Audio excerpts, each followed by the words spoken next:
Professor, eu vi algumas análises a quente agora com a eleição do Trump.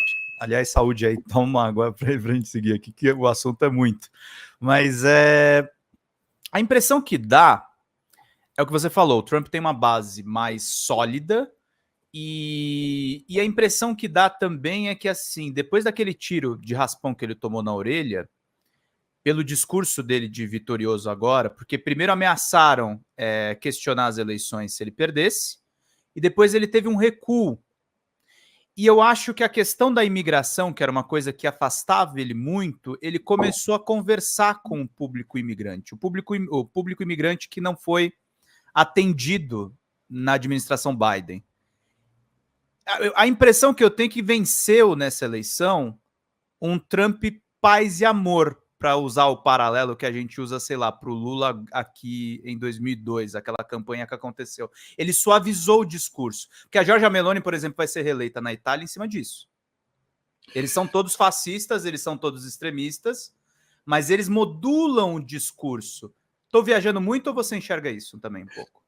Pedro, você está colocando uma coisa que eu estou pensando agora, o que eu estou falando, eu estou pensando alto agora. Uhum. Eu tenho dúvidas. A Giorgia Meloni é um outro capítulo, porque ela trata isso de uma maneira muito hábil para as condições europeias, eu já falo dela. Tá bom. O Trump, ele não foi moderado, pelo menos, por exemplo, no debate com a Kamala, ele não foi nada moderado. Ele soltou os cachorros. Vamos pegar o Trump entre o primeiro e o segundo debate, porque são os pontos que a gente tem digamos assim, de enfrentamento aberto entre os candidatos e o tiro que fica, se não me engano, entre os dois debates. Uhum. O tiro foi antes da Kamala. Me corrija se eu estiver errado, mas eu tenho a impressão... Foi antes da Kamala ser Não, foi antes da Kamala, mas acho que foi depois do debate com o Biden. Porque o debate com o Biden aconteceu o seguinte: o Biden não falou nenhuma bobagem no debate. O problema, e aí é uma questão imagética, é que ele ficava com o olhar perdido, ele com gestos lentos. Isso deu a percepção às pessoas de que ele estava fora do jogo. Mas se você assistir de novo, ele não faz absolutamente nenhuma bobagem. Mas aí exacerba o etarismo. Né? O Trump tem 78, o Biden 81, e isso pega muito forte. Aí você tem o tiro. O tiro dá, assim, aquela consolidação para nós brasileiros, foi a facada do Juiz de Fora. Sim. Pronto, ele ganhou. E ele tira aquela foto que parece encenada, né? Ele com a mão para cima, bandeira americana no alto, dois assessores esperando, e ele com uma cara de quem está enfrentando o tiro, e com a cara ensanguentada. Uma semana depois, entra a Kamala. Diante de um candidato velho, eu estou dizendo velho não por preconceito, porque ele jogou isso contra o Biden. Sim. Ele aparece como velho porque o contraste entre ele e a Kamala tem 60 e ele 70, são 18 anos de diferença. É muita coisa. E a Kamala é uma mulher linda, é uma mulher sorridente, é uma mulher simpática, que se movimenta muito bem, que se coloca. E a campanha dele momentaneamente perdeu a linha, porque ele tinha se preparado para enfrentar um velho. E toda essa carga etarista que ele coloca se volta contra ele. Então, durante 2, 3 semanas, ele tentou encontrar o eixo. Vai para o debate.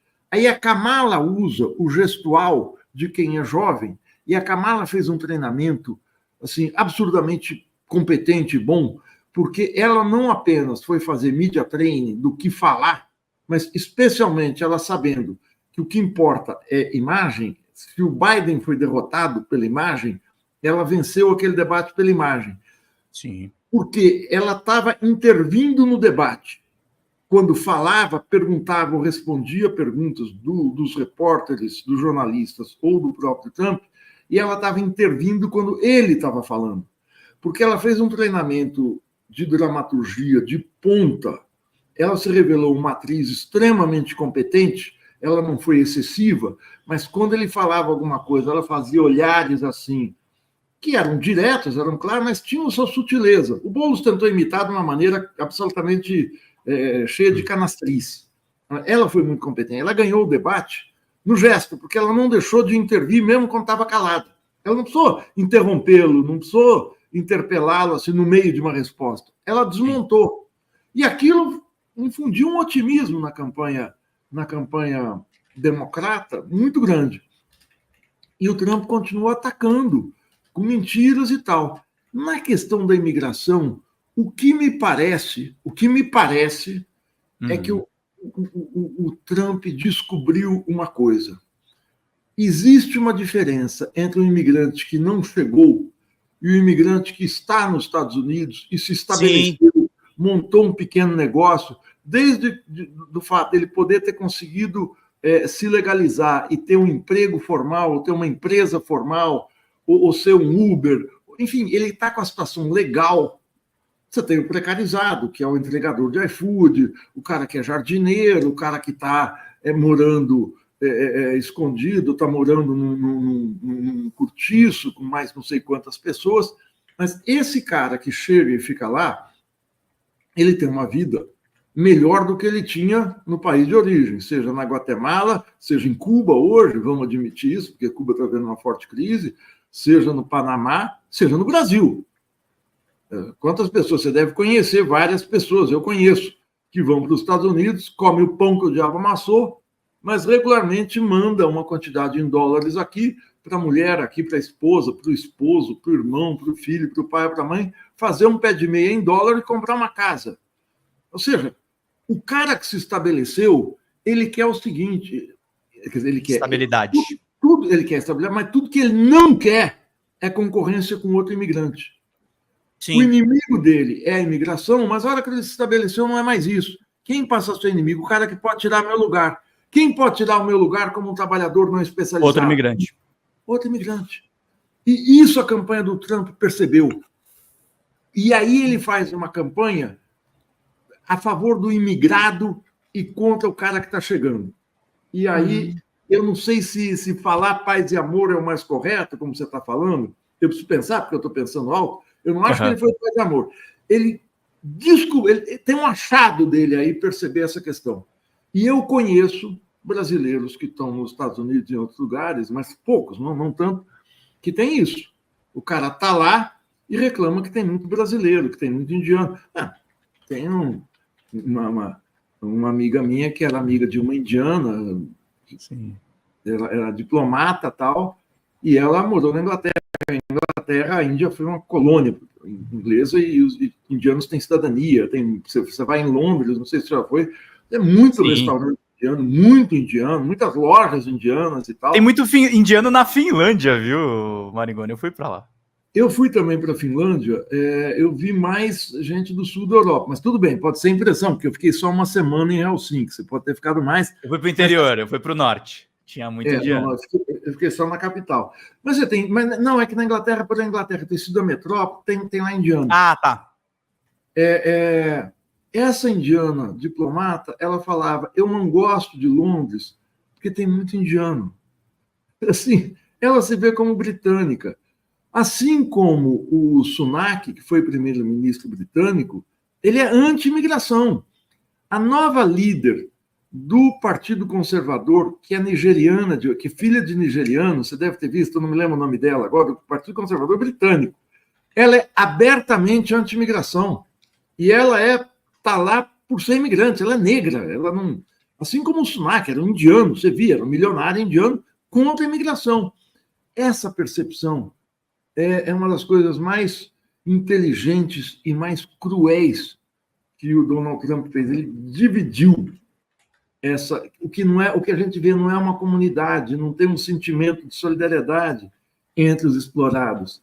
Numa sociedade de competição extrema, como é a sociedade americana, que incentiva o individualismo, você não tem solidariedade. Eu quero pisar no outro, eu quero chegar. Se o cara se afogou na travessia do rio lá, se ele foi preso por coiote, conseguiu escapar, problema dele. Ema, cada um com seus problemas. Não sei se ainda se fala isso. Nos anos 2000 se falava. Então é isso, enfim. Eu não sei se ele foi paz e amor, não. Eu acho que ele foi mais cirúrgico. Sim. E só para terminar, Peru... Vai lá, não, fica à vontade, vai lá, Peru. A Giorgia Meloni é outra coisa. A Giorgia Meloni, ela ataca a França por impedir a chegada de imigrantes, ataca a Inglaterra e diz o seguinte: esses países tiveram colônias na África. É cínico, porque a Líbia era italiana, né? Uhum. Ela diz, eles tiveram colônias, arrasaram os países e essas pessoas querem vir para cá. E elas têm o direito de estarem nesses países que eram as metrópoles. Só que eles não deixam entrar e esse pessoal quer entrar pela Itália. Esse pessoal tem que ir direto para lá. Ela não está facilitando a vida, ela está fazendo um jogo duplo de acusar o colonizador, embora a Itália seja colonizador.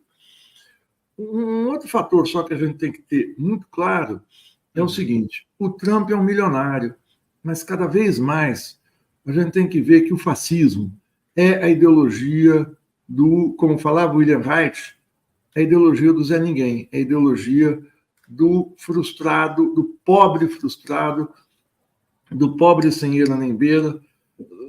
Não sei se você leu aquele livro Psicologia de Massas e Fascismo, do William Reich.